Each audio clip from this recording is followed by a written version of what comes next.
Welcome to Riel. Here I am on Road 6 and just opposite Siem Reap, which you can see over there. And we are here today at 7 o'clock in the morning because we're catching the bus down to Phnom Penh, which is about 6 hours in that direction. We're using Sila Angkor Khmer Express, that's the name of the bus company, and it's a mini bus with about 12 seats, I think, minivan. It costs $12.50 and they have a lot of different departures. We're on the 7:30 a.m. departure, so we're a little bit early, about half an hour to sit around. Smallest dog in the world, right here. So we'll take you along for a ride and see what happens.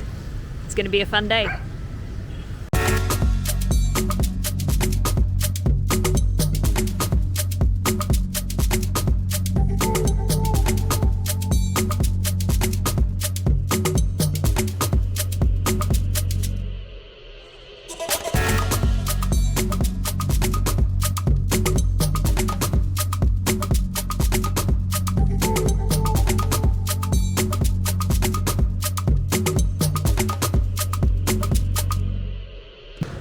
Just made our first stop on the journey. I think this might be the only stop actually. We're about, half an hour south of Kampong Thom, and we stopped at this little roadhouse that's got a whole range of silver pot dishes over there that you can get. Very nice toilet facilities. Yeah, set up really well for these minivans. There's a lot of buses stopped here at the moment.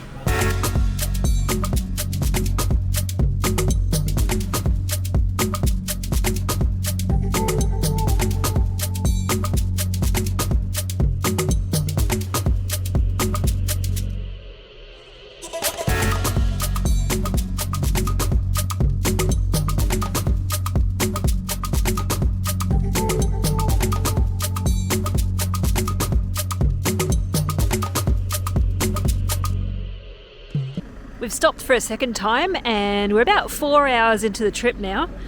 I would imagine there's about an hour and a half to go from here. Another very comfortable place. I think this will just be a quick toilet stop.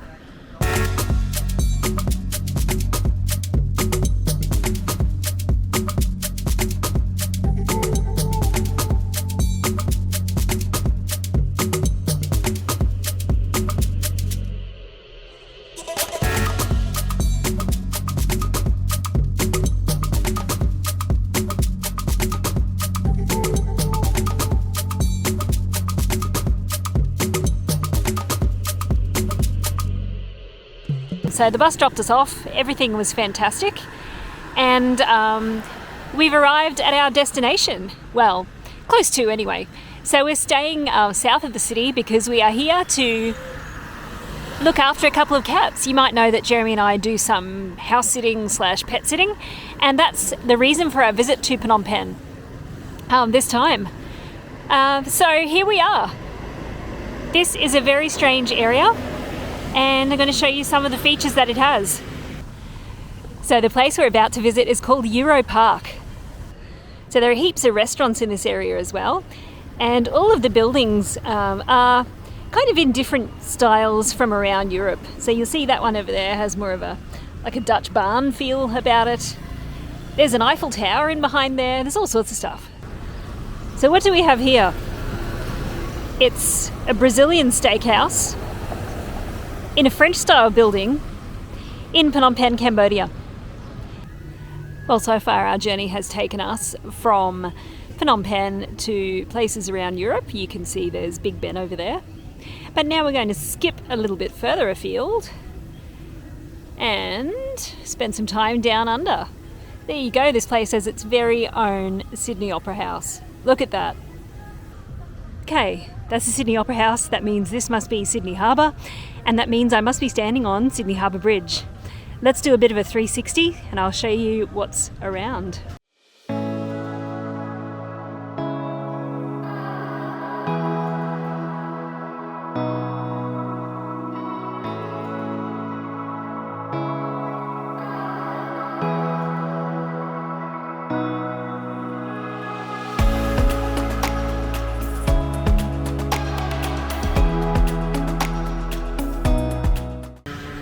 The weather's starting to clear, so I'm thinking this is going to be quite busy tonight. Loads of restaurants and things, little stands where they probably sell ice cream and stuff like that. There's rides for kids. All in all, yeah, a really nice little place. Just something really different for Phnom Penh and for Cambodia too, I guess. Looks like a cell card promotion going to happen over there. There's a pizza company, a Krispy Kreme donuts, and Svensson's there as well. Here we've got a sign promoting some of the restaurants here, 20% off, and instead of a cuisine, they've written cushion. So Japanese cushion, Thai cushion, Khmer cushion, or Chinese cushion. What is your favourite cushion? Just in case you were thinking this place wasn't quite Western enough, it actually has rules as well. So none of those things are allowed. And there's another sign over here. I'll show you some more things that are not allowed. Here we are. Someone's just gone past me on rollerblades. Clearly didn't see the sign over there. Citizen's arrest coming up.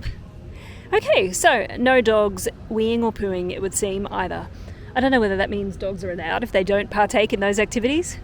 It's open to interpretation, so bring your dog at your own risk.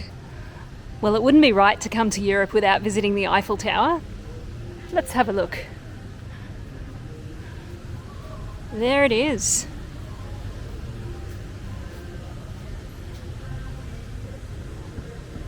Look at that blue sky in the middle of rainy season too. There's the I Love Peng Hut sign over there.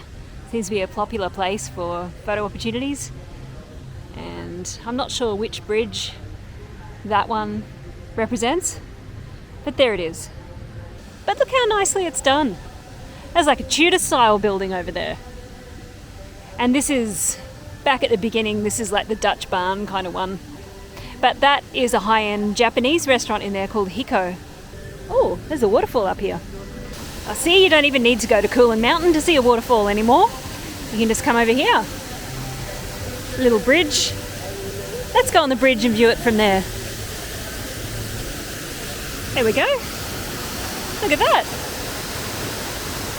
Huge waterfall. Must have been a lot of rain. She's flowing nicely. So what's the housing like out in an area like this, you might ask?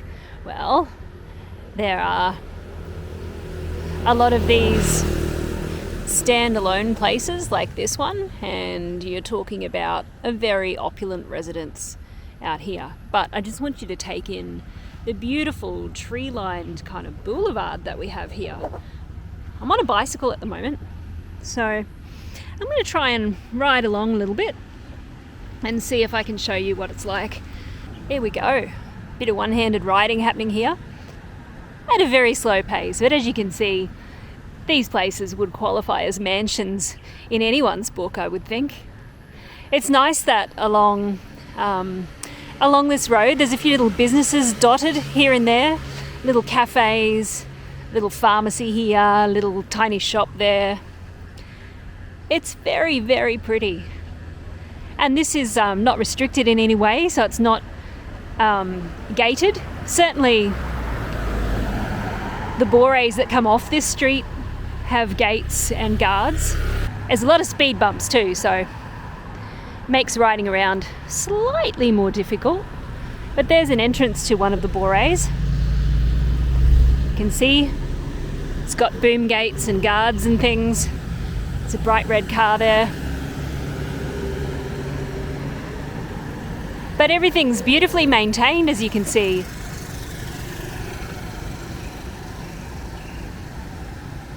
It just doesn't feel like Cambodia in here. We're finding the traffic in Phnom Penh this time around to be very challenging.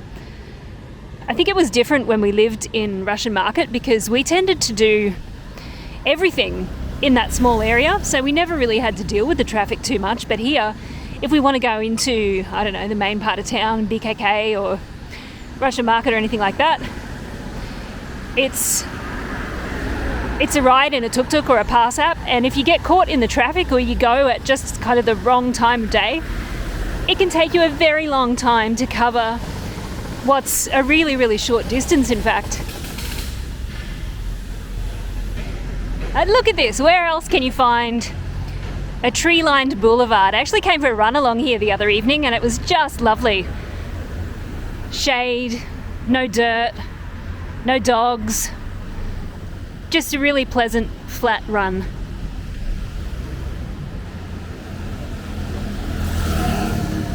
Okay, so just coming up on the left here is the one where we are staying at the moment. It's called the Mercurian. Here we go. So I'll just navigate across this road and we'll have a look in there. So now we're inside the Bore.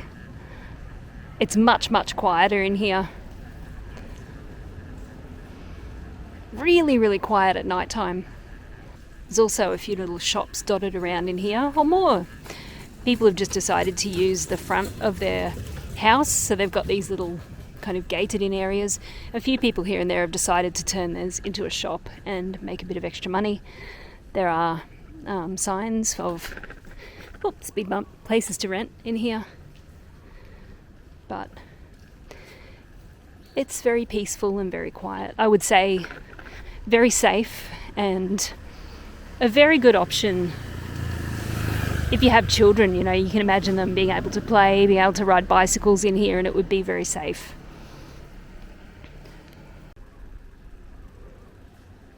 Don't know what that's about. Maybe there's a little market that pops up somewhere here. There's a little biz on the corner here.